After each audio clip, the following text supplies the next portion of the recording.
ছবি দেখা যাচ্ছে।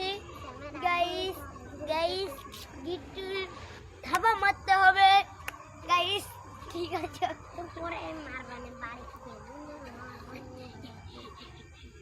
এই যে